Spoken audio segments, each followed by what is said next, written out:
Hello, hello, hello, everyone, and welcome back once again to Memoirs of the Father. I am your host, the Father, Alex Burnham. How is everybody doing today? Man, I'm a little gassed right now, to be honest with you. My birthday was a couple days ago from this recording on January 7th. I worked all day. No big deal. I mean, you kind of get to that point where it's just like, I'm getting older, and like after a while, you just kind of like I'm so close from like a major milestone. I just turned 34. So if 35 or 40 is kind of big, I don't know. 50 to me is like the next big milestone, and I'm quite a bit of ways from that. So Wednesday, we put out the latest episode, and then I went and celebrated my birthday by going to Clarksville to watch professional wrestling. I have been a wrestling fan ever since I can remember, since I was a little boy. It's one of those things I just never really grew out of it. You always think a lot of younger people do. I didn't. I like the story, and I like the athleticism, and I like the performance factor in that. There's one girl that I've been seeing like stuff from, or like they got like these commercials or promos talking about upcoming people, kind of introducing them to the audience so that you have an investment in them before they get there. And she was a cheerleader that competed at UCA in college, and I can't think of her name, but like I've seen a lot of the stuff about that. So like that's really cool to me to see cheerleaders getting in that, because I mean, if you take our athletic background and you're not afraid to really adventure out, like, hey, I'm just saying, at some point you're gonna see a lot more cheerleaders in professional wrestling someday. Don't doubt it one bit, not one bit. It's gonna happen. So, but I know a lot of people aren't really interested in all that. Today, I really want to talk about my time as an assistant coach, my first tenure with Graves County. I want to foreshadow that I was a very different person, and my mindset and the way that I thought and perceived things was a little misguided. I think the coach that I did become would eat this guy alive. 7 days out of the week would murder him. Couldn't handle him. It was very narrow minded. And I looked at it very much through the scope of winning and being successful and just doing what you're supposed to do. But there's a whole lot more that goes into coaching than the competitive side of it. You're responsible for everybody on your team, not one individual. This is an opportunity for them and their children. We have such high expectations. We always do. Every team does. And we ask more and more out of our athletes, and we try to push them and drive them and ask them to be a part of something that's special, because if you do make the investment, it always feels special. But like I said, I'm very much of the mindset of winning and succeeding. I'm excited at this opportunity. I don't think that there's going to be a whole lot of deep dive specifically into every single season. I'd like to wait until I got some people that were on the teams to kind of really do the deep dives and really look in stuff. So a lot of what I'm going to talk about is growing and expanding my philosophy to be outside of just myself as an individual, to really understand cheerleading, not just in a general way, but in the connective way, the way that we're able to connect with people, to connect with our athletes, how we're able to help them navigate some of the stresses and stuff that they go through. But before we can really get to all that, we have to talk about the bad stuff. And there was a lot, like I said, there was just so much that I needed to learn. And I was such an idiot, because I thought I knew everything. I thought I knew the way. And I've stated this before, what worked for me is not necessarily going to work for everyone. There are tons of general rules, things that apply to everyone, like you must work hard. Those are universal to every single team. But the way that you look at it, the way that you picture it, the reason why people are here, those things are all different. And I don't understand that. But I'm getting ready to learn a lot about what it was like to be a cheerleader from more than just my own eyes. So if you guys are ready, I know that I am, we're going to get right into this. My first 4 years and my last 4 years at Graves County. So like I had said, I took that job with PCC, so I'm gone for the summer when we're really doing a lot of the development stuff goes on during the summer. Getting used to counts, testing out and playing with some ideas that you may want to be used to. This is really the big developmental stage of the season. And this is the part where I am the most productive that I am all season as a coach. That's for me individually, because my bread and butter is what I can do with my hands. And at this point, when you're teaching and integrating people, I can take someone and I can work with them and I can make sure that what they're doing is correct and what's right. I'm really good at working on people in this stage. developing different skills, working on your technique, especially if I can get people to come in and go one-on-one with me. Me, you, top girl, me, you, your guy, whatever that combination is.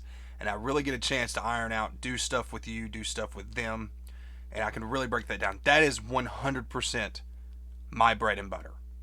If I don't have the ability to do stuff with my hands, I feel like I'm not going to be very good as a coach because I haven't picked up on the ability to see everything yet. I'm really good with top girls. That, like I said, that's what I'm good. Teaching how to jump, teaching how to flick, finding your timing, how to read this. I probably over-explain things a whole lot, but there's a whole lot that goes into it. And I've really missed this part of the season. I came back and we did choreography camp, and we did that at Premier in Lexington. I think that's what it was. It's the old Kentucky Elite Gym. Really, really nice facility. Love to get to use it.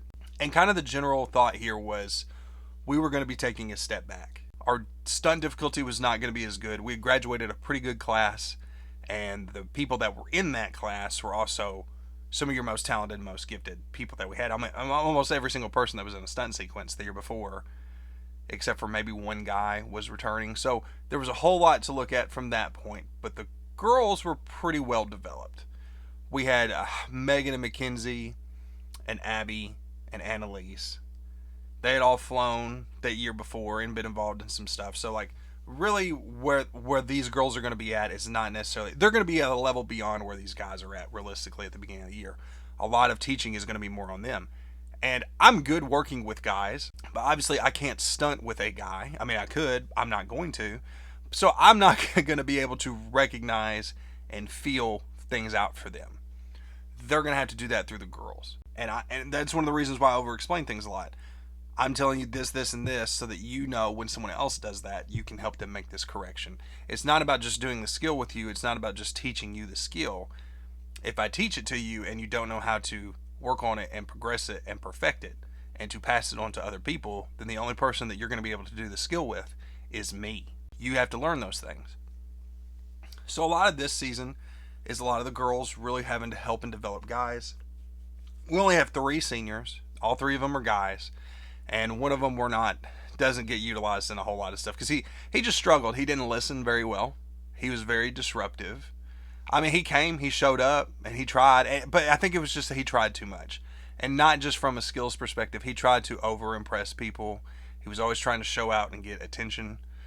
Just wanted to be, the center of it sometimes. He just wanted to be part of it, and I don't think he always felt like he was. But when you act that way, it makes it very difficult for us to trust you, because how am I going to put any kind of responsibility on someone that's not going to listen to me, that's not going to be able to develop and grow from me? You have to be attentive. You don't even got to be perfect, but like I want you to hear what I'm saying. Otherwise, it's just wasted energy.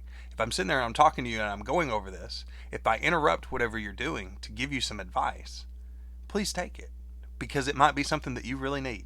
And if you don't want to listen to it, tell me so I can sit back and watch you look stupid. That's the way I feel about it. So we're going into camp with all these things that we know. We know that we're going to have to take a little bit of a step back on our stunts. So we're going to load up a little bit more on numbers, and we're going to focus really heavily on our execution. A lot of reps and stuff that we're doing to build up to go to these full outs is you're going to do this stuff over and over and over again.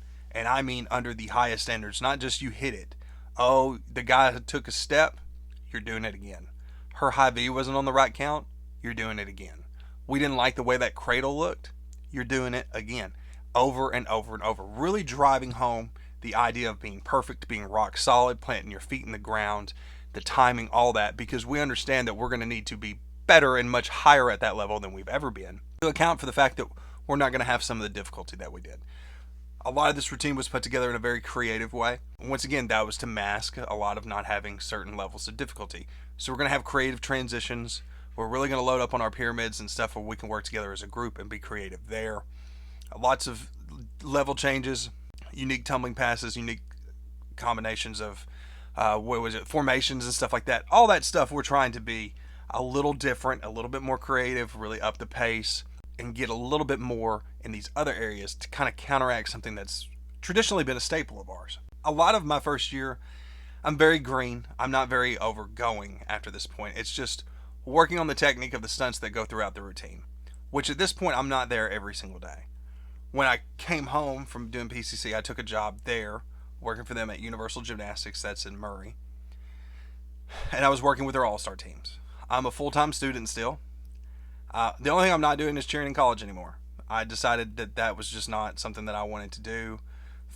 We had changed coaches. They offered me a pretty nice money deal, but the direction they were going in was just not something that I could support. I don't want to come and be miserable when I've got the two all-star teams to think about. Plus, I'm working at the gym. I've got tumbling classes.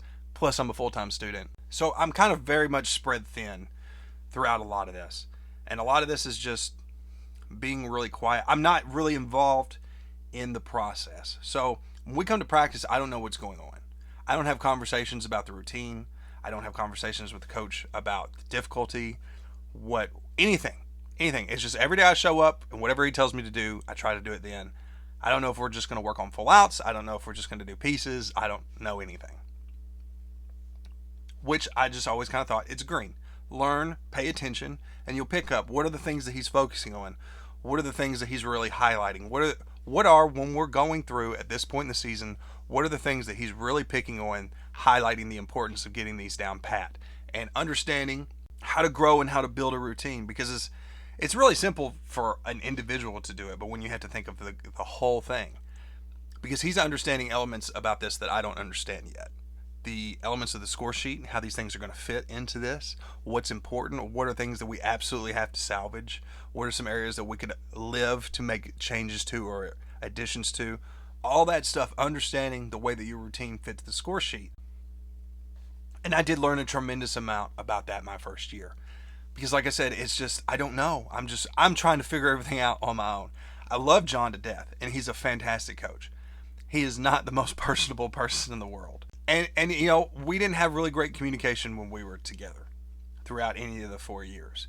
I really didn't even start becoming more a part of like process and conversation until much later.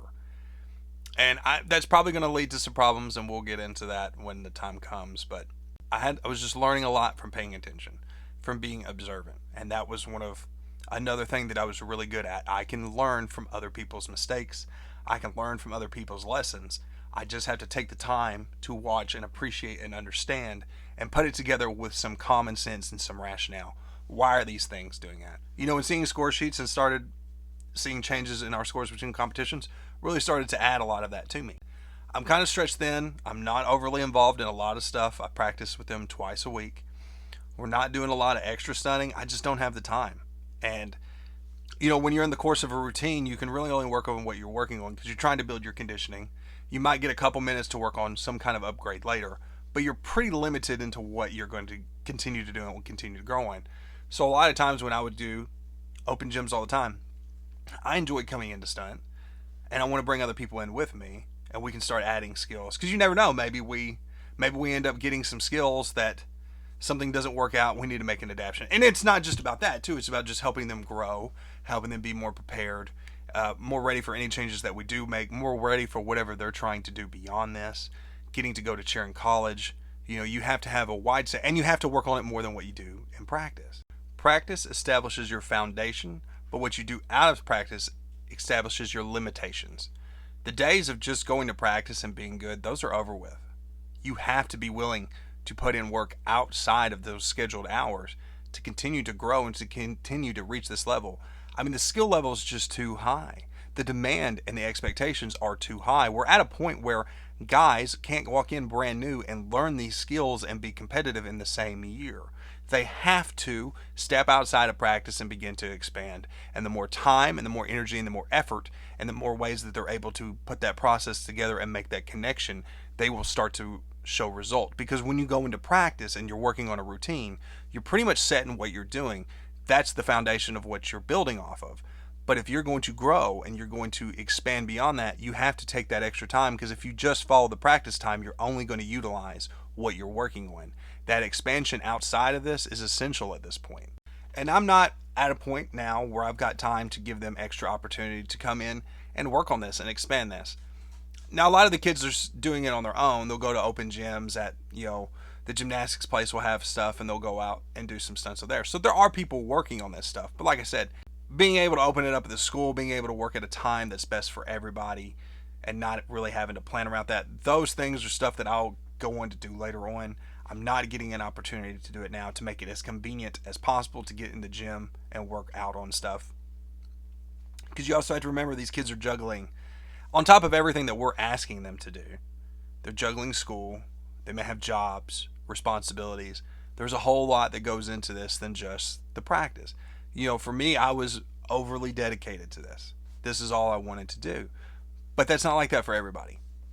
People have things that they value as high as this and more than that. There are things that are more important than cheerleading. And some people are just trying to enjoy all their aspects of life. They got so many things they want to juggle. Some people just don't love it as much as you do. And that's okay. At the end of the day, if you're willing to come in and do the work that needs to be done, I don't care why you're here. I don't care how important it is to you. As long as you're willing to commit to it the same way that I am and put in the work that I am, I'll be okay with that. And these kids did a really good job of that. They had the edge of they had gotten beaten the year before. A team had pretty much disrespected them. Like they were called in second place. A team stood up and started celebrating like they were the ones that beat them, and they didn't. So there's a little bit of this edge to this team. They don't need a whole lot of motivation. They don't need a whole lot of any kind of pep talk or prep or anything. These kids are very, very driven to work and grow and expand.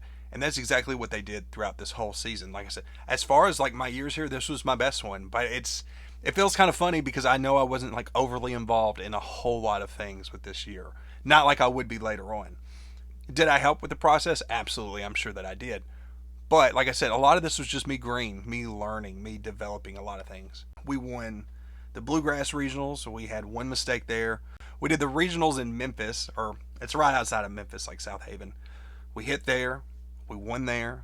Everything's going great. Like I said, not a whole lot to be disappointed about. Now, we were kind of struggling with one little element of our difficulty, and I've kind of talked about we knew that there was a possibility of this.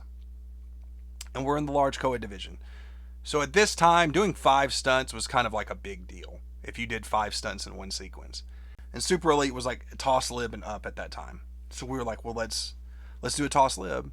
We went with 3 of them, which is way under the number. Like going under 4 was scary in this day. Nobody really went under 4. 4 was where you wanted to stay at. But to make up for that, because we knew we couldn't do more than 3, to make up on that, we decided, well, we'll take some of these elite or easier skills, and we're going to really load the numbers up on them. We did one with 5. I think we did a couple with 6. We don't understand or know really what anybody else in the division is going to look like. We don't have varsity TV at the time.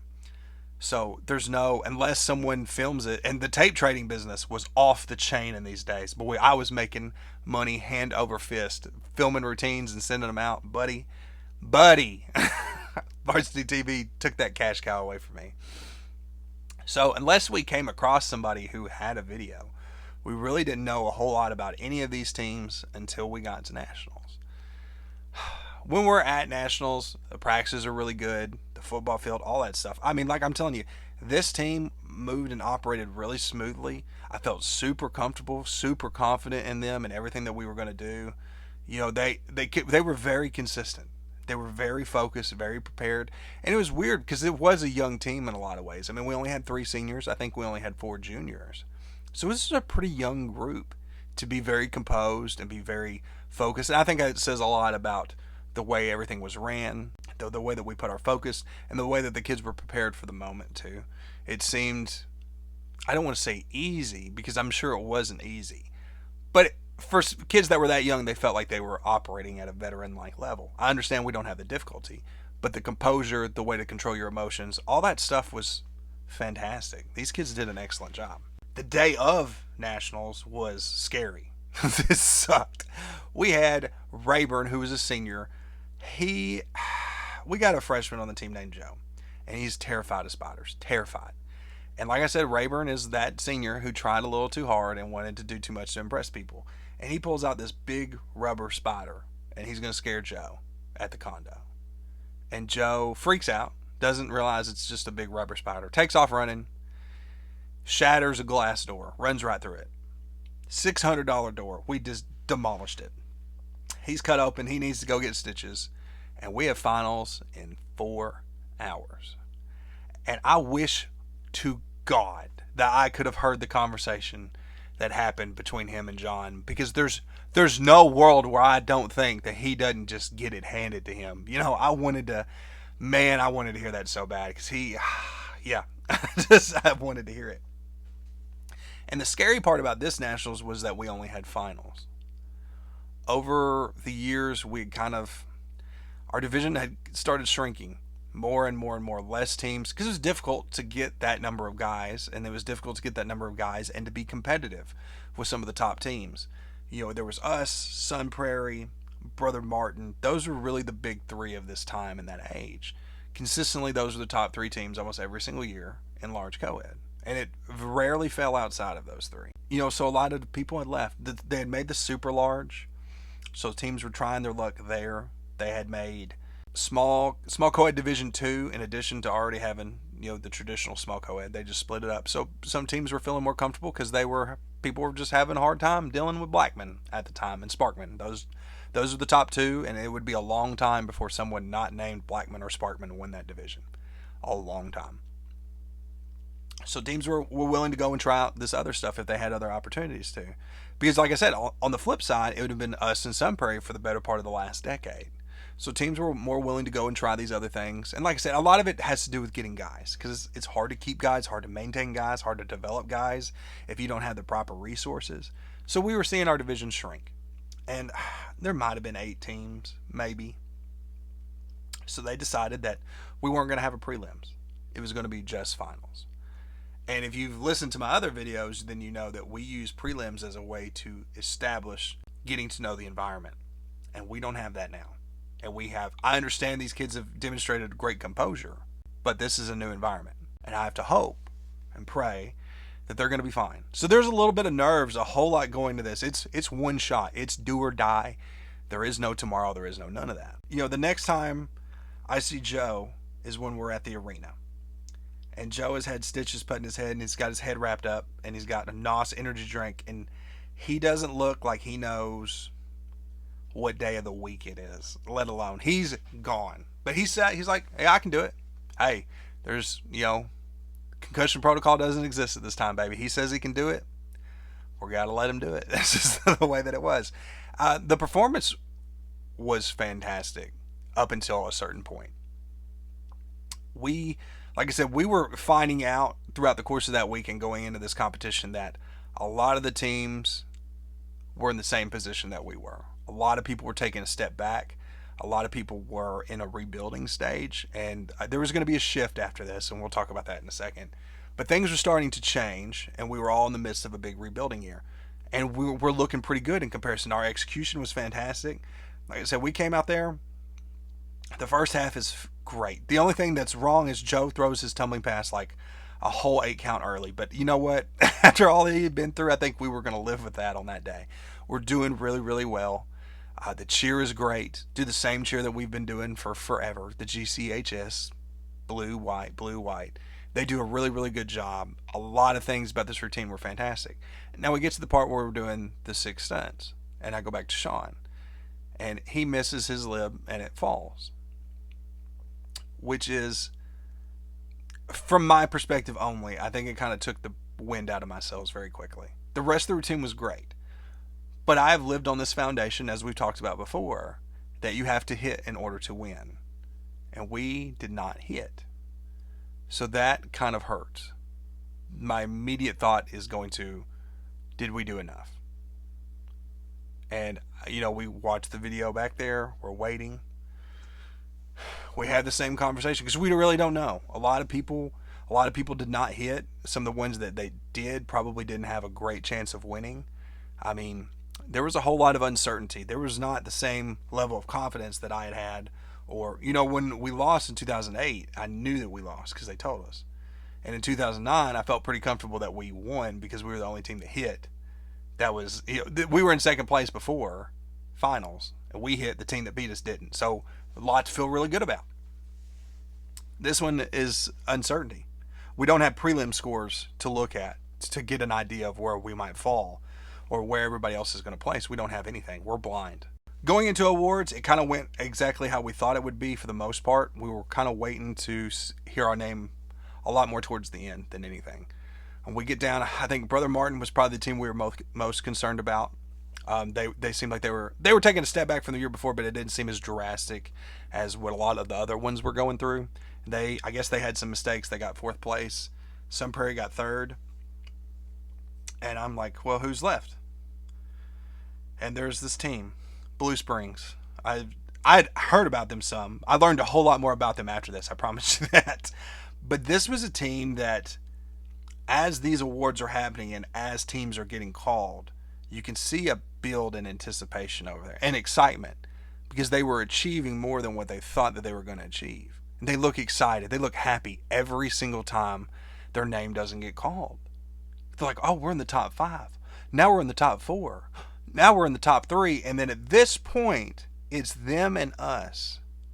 And they look ecstatic. Like, they don't care when their name gets called. They're going to be happy no matter what.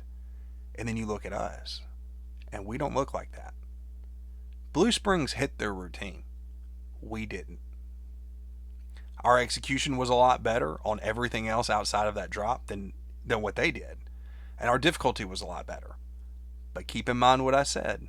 They hit their routine. And they call them in second place. And they go ecstatic. I mean, ballistic blow. They're so happy with how they did. And I didn't know it, but in that moment, I really was jealous of that. To come and be satisfied with whatever happened. That was not something that I could do. I was so fixated, so focused on winning, and winning in a certain level and winning in a certain way, that if that had been me, I don't think I would have had the same reaction. And I was very jealous of that. Because that was a team that had fun. They were living a Cinderella moment, and they didn't need a banner or a first place trophy or a white jacket to enjoy and appreciate what they had gone through. And that's a lesson that I, unfortunately, am not going to learn until a lot later. So we did win. We were excited. We celebrated. We enjoyed that moment. But in my mind, we've dropped. This is the only national championship ring that I've won that I don't have because I didn't get it. In my mind, winning was not good enough. You have to win in a certain way so people can't question your legitimacy, like what happened to me every single day when I was in college. I didn't want there to be any room for anybody to try and discredit what we had done or what we had accomplished. And having a mistake in the routine left a window to be discredited.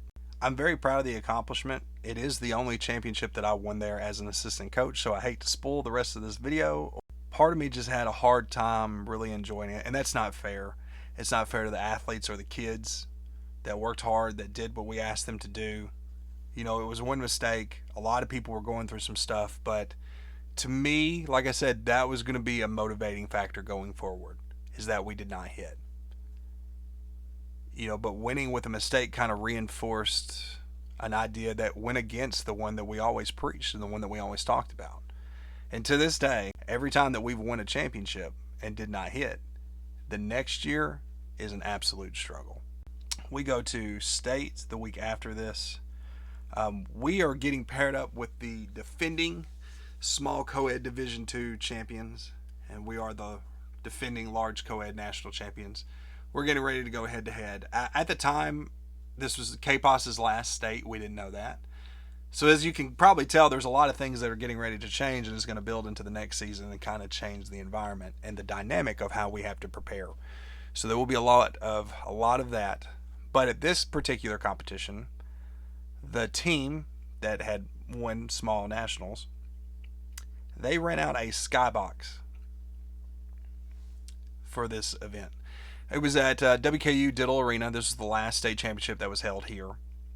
And they ran out a skybox. And the kids didn't like that. We didn't like that. And, you want to celebrate and you have your right to be fun. You have business to take care of today. And we are at the top of that list. If it was tried to intimidate us or try to garner attention, you got attention, but it's not going to be the attention that you want. Yes, it was their first win and all that stuff. I understand that, but it really kind of rubbed off the wrong way. And if we weren't motivated before, they were motivated now. They all had on their jackets. It was like they just came to celebrate that they were going to win a state title. And we were like, We've won pretty much every state championship up until this point for like the last 8 years, with the exception of one. So please don't act like this is just going to be some walk in the park. You had to be respectful of your competition. You want to be confident, but this was just boastful. And I was mad about it. The boys are mad. We got together and I spit fire like nobody else can. When I want to hype you up, I promise you I am the greatest hype man in the world. Hands down, no matter where I've been, that's something people will talk about. I can talk. I can get you hype. I can motivate you in a way that nobody else can. Nobody touches me when it comes to that. And I spit fire at these kids and we're ready to go. And we have an absolutely fantastic performance. I mean fantastic. I wish I had the video of it still. It's the best we looked all year long. Our execution was off the chain and we won a state championship. We put the wrap on a perfect season. It's the last perfect season in Graves County's history. Have not had one since that 2013 season. Like I said, everything felt really good. So, we know we're only graduating 3 people. And that's great. Because now we know we've got all these people that just had all this experience, that just accomplished all these things. We're losing 3 guys. We've got some guys that we know are ready to step up. We're going to focus on them and just keep on pushing. That was an exciting concept. The expectations were really, really high going into this one. I had started dating one of the cheer moms, which was not a popular choice amongst a lot of people. I only ever had one conversation with John about it. We had one talk. That was it. Just don't let this be a problem. Okay. That was the conversation. Never had to talk about it ever again. That simple. So now I'm living with them at this point. And it's Abby. I'll tell you, it's Abby. Abby's mom. But, we're doing a lot of work together. Doing a lot of studying on our own, a lot of extra. Anytime I want to go somewhere, I can bring her with me. Anytime we want to do this and that. So I've pretty much got a built-in partner all the time. But it's a different animal when you come home and you see the results of what practices do. During that first year, she was very, very driven. She's always been driven, always motivated. And she had high expectations for herself. She was all about the grind, all about the hard work. This year, the expectations are going to be a little bit higher. And practices are going to be a little bit rougher.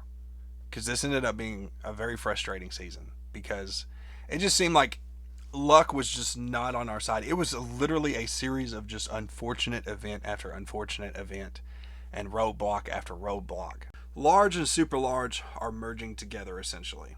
Super large is gone. That's small division 2, that's gone. And now we're going to have small co-ed, medium co-ed, and large co-ed. And they've upped the amount of people that we can put on the floor from like 20 to 30, which is a huge, huge adjustment. It's a lot of extra people. We never ever compete 30, but obviously there's going to be a change in dynamic that we don't 100% know about yet. We're going to keep going the way that we've always gone because this is the division that we've continuously won. There's no real reason to break from our mold or our understanding of what could make us successful and what could make us good. So we're going to keep doing what we've always done the way that we've always done it, and that's not going to change until information comes along that says that we should do otherwise. And we didn't get that information ever at any point during the season. We brought in a lot of new guys. We were developing them. We had a pretty good core that we knew that we were going to work around and build a lot of things off of. So we felt comfortable, like these are the 4 or 5 guys that we're going to utilize in stunts. These are the type of skills that we know who we're going to work out. At this point, it's just figuring out who's going to work with who and pairing everybody together and understanding what that's going to look like. That part was easy. Everything was going really smooth until the summer. We had a guy quit who was in a lot of our stunts. So now we're going to take a new guy and try to implement him in. And he did really well. Super strong. The potential was there. He just hadn't really gotten a lot of focus because we have, so many freaking guys on the team.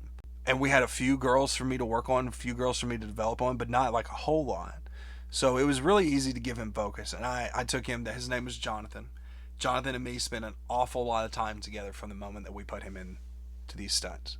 Every single time we can get him rep. And he was really good friends with Abby.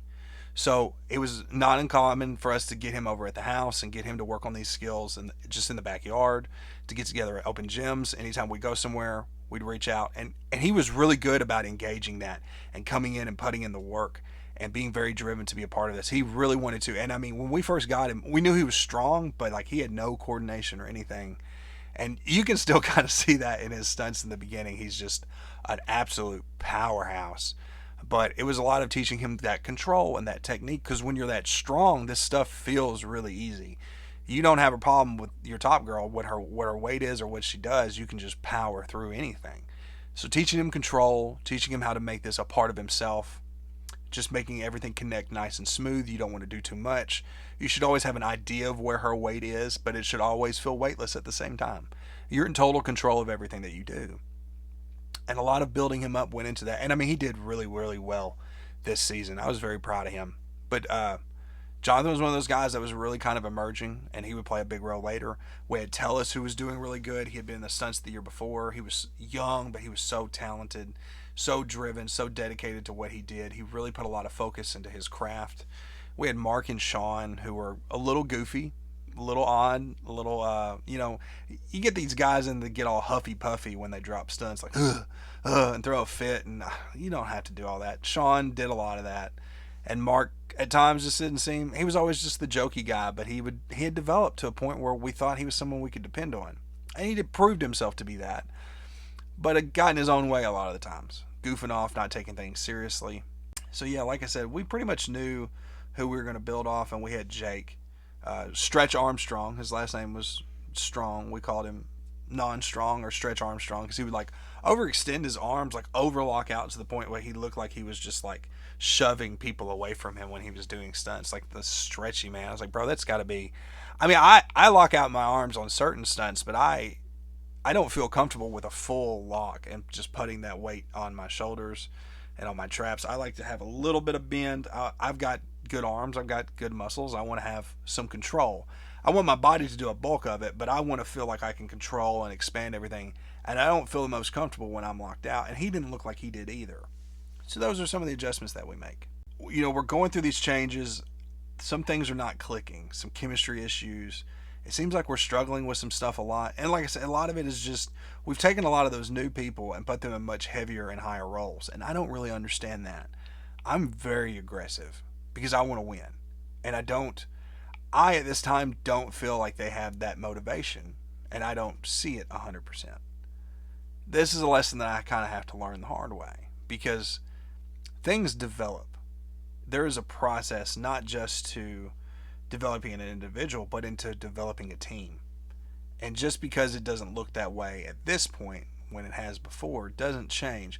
But I think I'm a lot more critical too, just because I'm a part of it. And like I'm trying to see the whole picture. But these are the first couple years where I'm sitting here and I'm trying to understand what an entire routine is supposed to look like.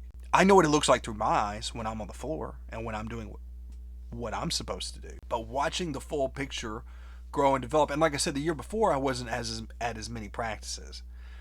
So like I might come in, I might see you one day this week, and then I come in 2 weeks later and everything looks great. I don't see that process that's going through that I understand mine, but I don't understand what it's like for an individual. So that was the lesson that I needed to learn, and I'm too stupid to learn it. So I'm yelling. I feel like people aren't trying sometimes. I feel like this is not that hard. You should be able to connect these dots.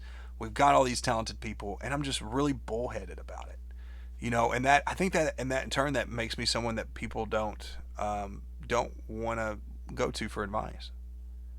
Because if it's going to be negative, or if it's just going to be aggressive, and they feel like every time they come to you about something that they're disappointed or that they're let down, and your response, it's not very effective. I can motivate by talking and getting all that stuff, but I don't understand how to connect with each individual and understand that talking to the team about team things is one thing. Talking to an individual about their own things, each person has a certain approach. And I know that some coaches want the one fits all, but that's not going to be effective for me, because I don't get to recruit and choose the people that are coming onto my team. You have to make the most of what you have. And in order to do that, you have to be willing to expand and learn new ways to connect with people, so that the information that you're providing to them is something that they can retain, and it connects, and it makes it easier and smoother. Because if it's something that they have a much better job of relating to, if they can look at me and see that I have some genuine belief and faith in them, and that I genuinely want them to be able to do this for them as an individual, not just for what I want as a coach, then that connection is going to be stronger. I'm going to be able to build and grow off of that. I don't know that at this time. I'm really great individually in the one-on-one settings. But as a team and addressing this, I'm not great. And that's kind of, I don't know why John tolerated me for as long as he did. I really don't. I guess he just had some faith in me that I'd figure it out, that I was just young and stupid. But man, like I said, it was some of it. I'm not blaming him, but like we didn't talk about things a whole lot. It's just the way that it was. And I felt like I would have been judgmental and I would have fought against it because I was kind of in that stage where I think I know a lot. I don't understand well. I'm learning all the time. I just think that my way is the right way. If he had tried to give me advice, I think I would have fought against it or kind of let it fall on deaf ears. But the exact thing that I hate when these kids do to me, I think I would have done it to him too. So I have so much to learn. So green, so stubborn, so stupid. But I'm very much of this idea that we're going to have a chance to win and that we should win. And, our first competitions go really, really well. We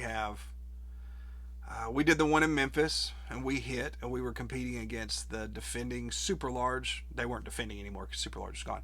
But we competed against Dyer County, and they were the super large co-ed national champions. So in back-to-back competitions now, we've beat the small Division II national champions, and we've beat the super large national champions. And we know that we're going to be competing against them down the road. So that gives you some confidence. That makes you feel good about what you're doing. We make some upgrades. We go to bluegrass. We have a couple mistakes.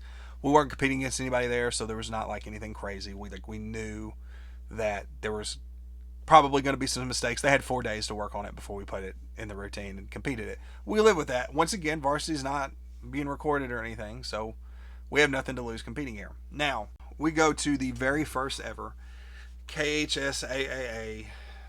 I think that's too many A's. The KHSAA regional qualifier. So, like I said, last year KPOS did all of our state stuff. It has now been taken over by the Kentucky High School Athletic Association. So when these competitions have now changed, and the rules and things that split up these divisions have now changed. Rolling into this, we know we're switching score sheets. That's one of the things that they're going to change. And this score sheet is not too drastically different from UCA. I mean, they have some assigned point values to that to make it a little bit easier on their judges to kind of say, if this team does this, they should score within this range for sure. So that exists, and we have that to work with. But we're not really going to drastically deviate that from what we're trying to do for nationals. But the other thing that they changed was that only the winner from each region can advance to the state championship. At the beginning of this school year, Reedland and 3 other schools in the county merged together to form what is today McCracken County High School, which put them in the same size bracket as us. So we are now going to compete against each other at this regional qualifier, and only one of us will get to go to state. And we are arguably 2 of the best teams in the entire country. Most of the co-ed division outside of this part of the state is kind of weak. Bullitt Central is the other big one, and we will run into them. But for the most part, it's kind of small on our end. I mean, they're still, like Barron County wasn't with us, and they've been around as a co-ed team for a long time. Central Hardin was really good at this time too. But they're not with us. They're not in our group. And this is a team that we'd always practice with before the merger. We do a lot of practices together, get a chance to see each other, get a chance to watch what other people are going through. And we still try to do that. It's just a little bit more awkward because, we've got a ton of new kids that don't know what that bond's like. And then they have a lot of new kids that really don't know. So they're from schools. They don't understand the relationship that Reedland had with Graves County. They see it as McCracken and Graves now. So there's a little bit of uneasiness and tension there. It never really got out of hand or anything until I left. But you could tell that both of us were kind of resistant, and it seemed odd once again to practice with someone that you were going to be competing against. But we're close. We do a lot of things together throughout the season. That's just kind of how it always has been, and it's how it's going to continue to be. We're going to do a lot of the same performances. We're going to still practice together. We're still going to do stuff together at nationals. It's a support system. Unfortunately, it pits us against each other at this point. We are able to win, and we're the ones that are going to get to go to state. During this time, things just seem okay. Like we seem like we're moving on the track to do really, really good things. We've won some competitions. We've had a couple mistakes, but it's, we kind of expect that. Our difficulty is up from what it was the year before. Our numbers are up a little bit. We've got a lot of new people in some new positions. It's expected, It's a little bit more kind of like what we thought the year before was going to be like. We thought it was going to be a little bit of a rougher road, but it ends up not being that bad. And we get to state, and we have a couple of mistakes there, and we end up not winning. It's the first time probably since I was in high school that we got beat. And the team that beat us, I just really didn't think that they were close to us. Like if we didn't have these mistakes, we wouldn't have lost this competition, but we did. And I did feel like from there was a lot of shifting. That was a lot of difficulties. It seemed like a lot of the head games were starting to pop up. Now we've done the bulk of this season kind of on our own. What I mean by that was before the McCracken merger, Reland and Graves, we had the same choreographer, but our choreographer does not want to do teams that are competing against each other. Obviously, it's a smart business decision.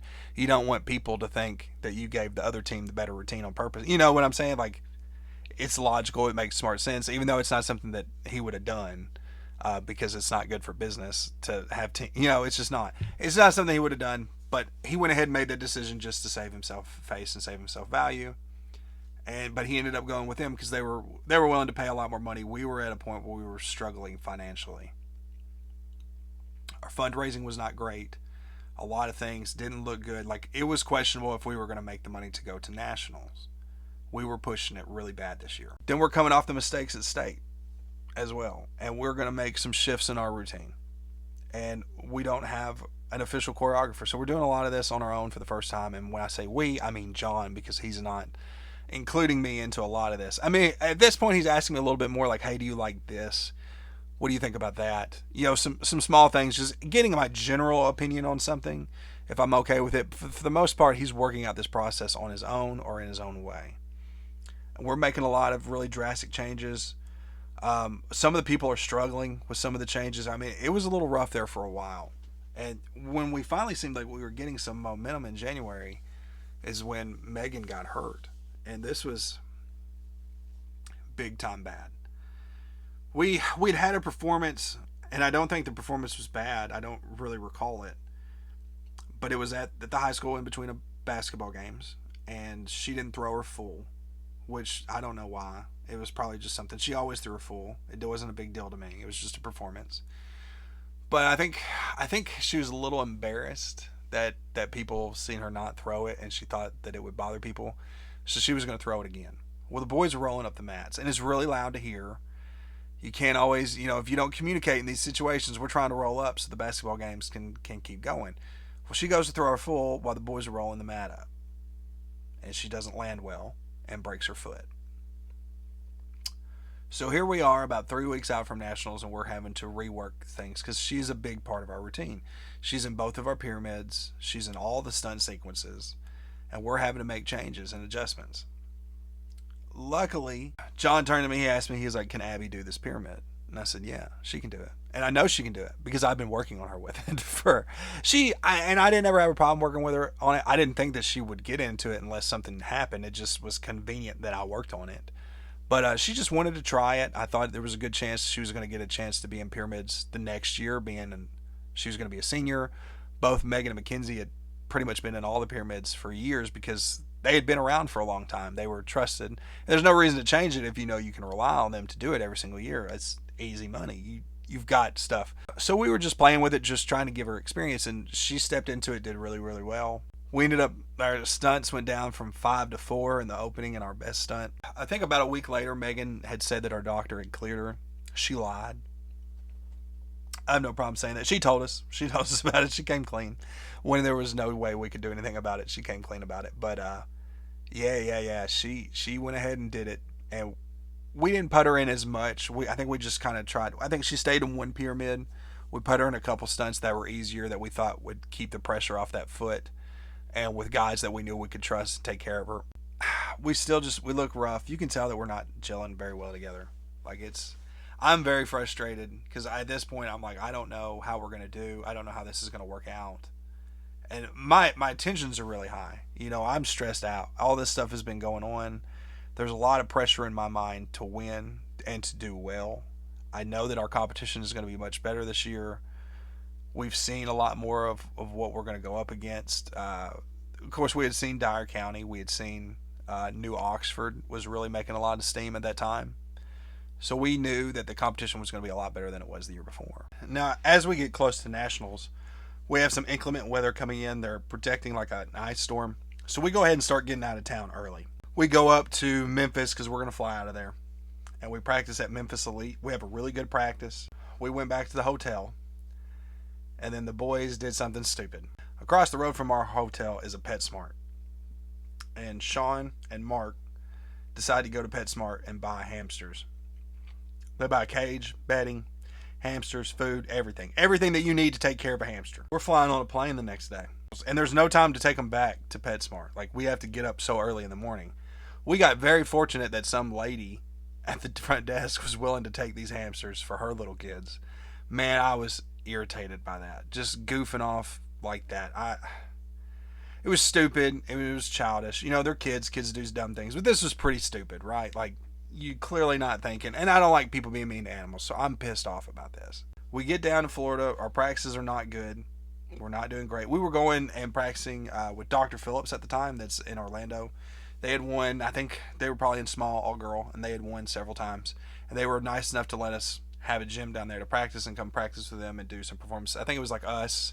I know McCracken had came. We had Blackman might have come with us.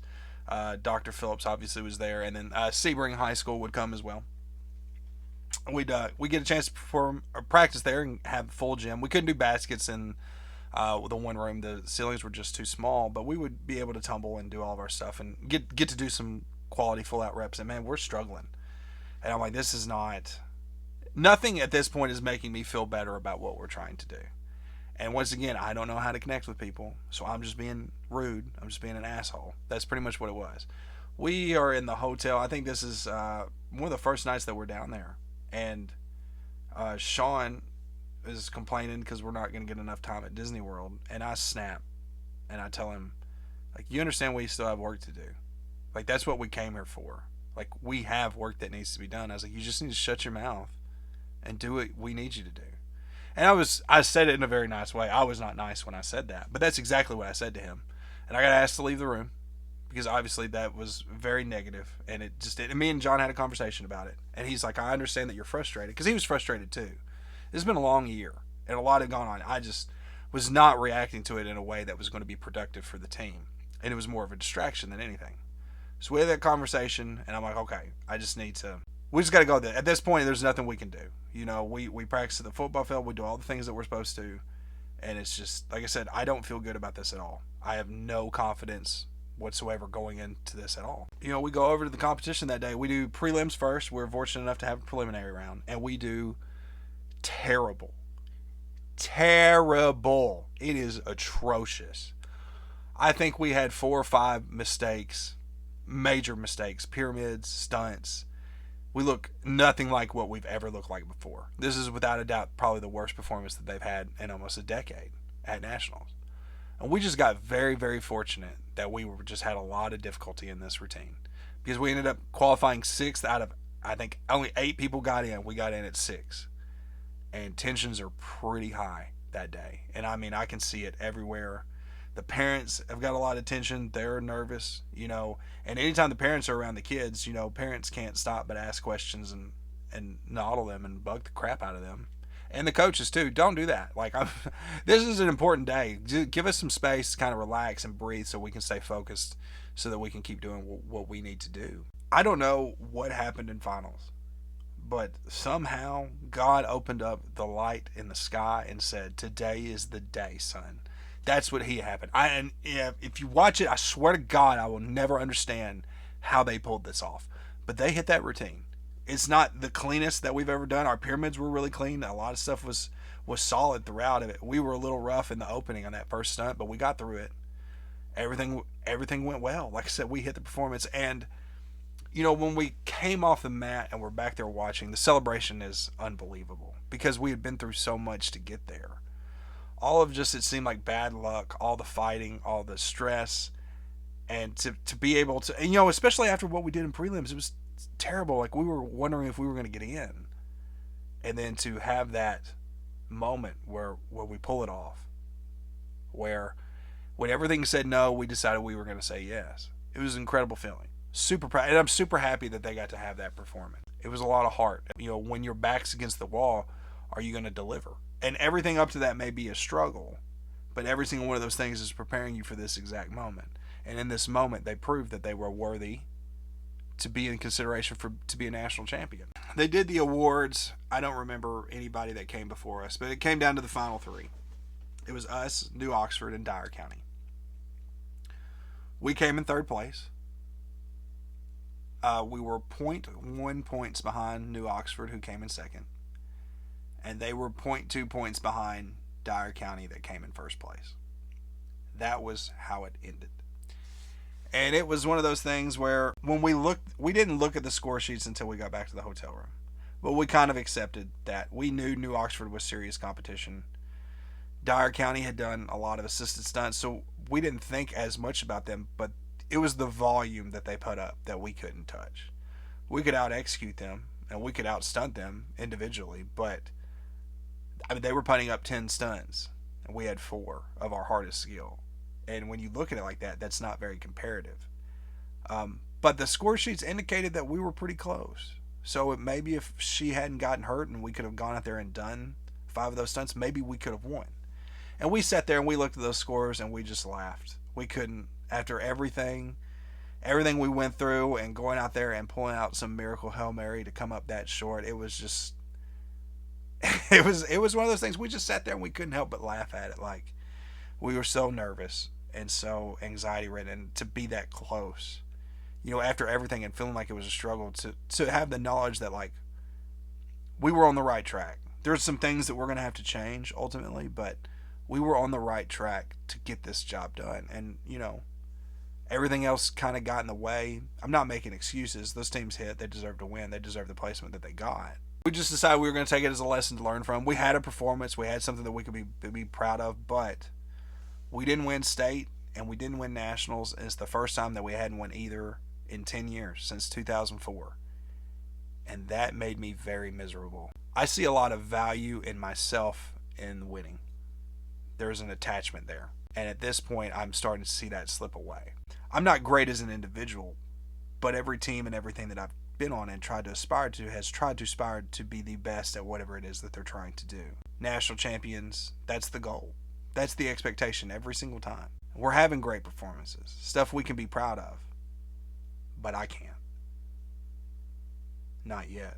I don't want to see what I've been a part of die in front of me. And when you walk away with nothing, after you're used to getting something every single year for 10 years, now I'm wondering, is the legitimacy in question? Is what we've built in question? Do people see us as weak as, every time you fall, it gives somebody else confidence. They believe.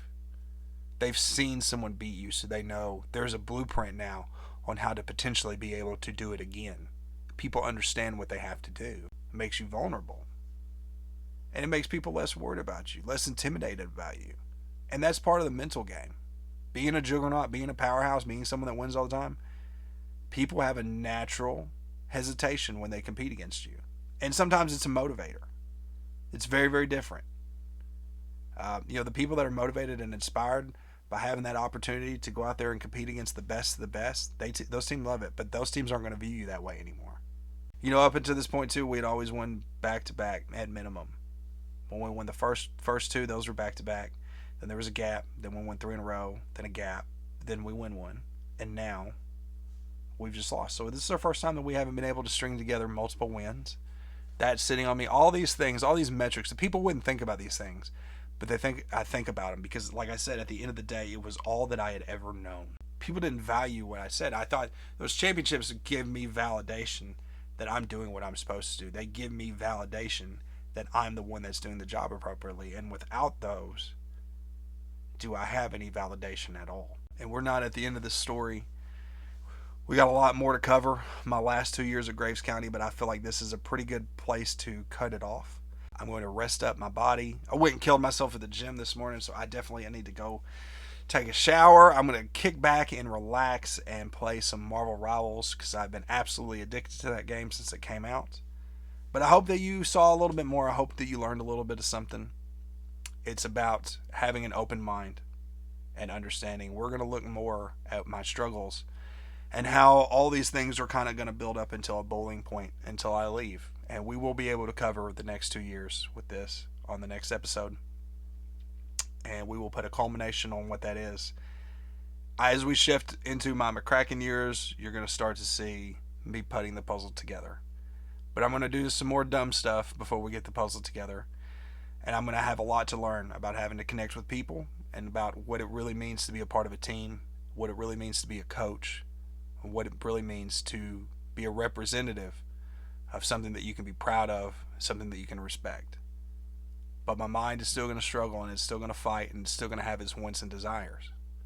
And somewhere in between all those things, there's a perfect mix. But at this point in time, in 2014, I didn't have it. And unfortunately, I wouldn't have it for a few more years. We will get to that next week. I hope that you guys have a fantastic day. Please stay safe. If you're getting ready for nationals, make sure you're taking care of your body. If you're competing at college nationals, you just got a little bit longer. Keep holding on, keep pushing, and keep driving. I wish everybody the best of luck. Please, if you like these videos, like, subscribe, whatever you got to do. I want to keep pumping these out until we get through, at least through my story, and see where we go from there. Thank you guys once again for listening. I hope you have a wonderful rest of your day. Stay safe out there. And we'll see you next time on Memoirs of the Father.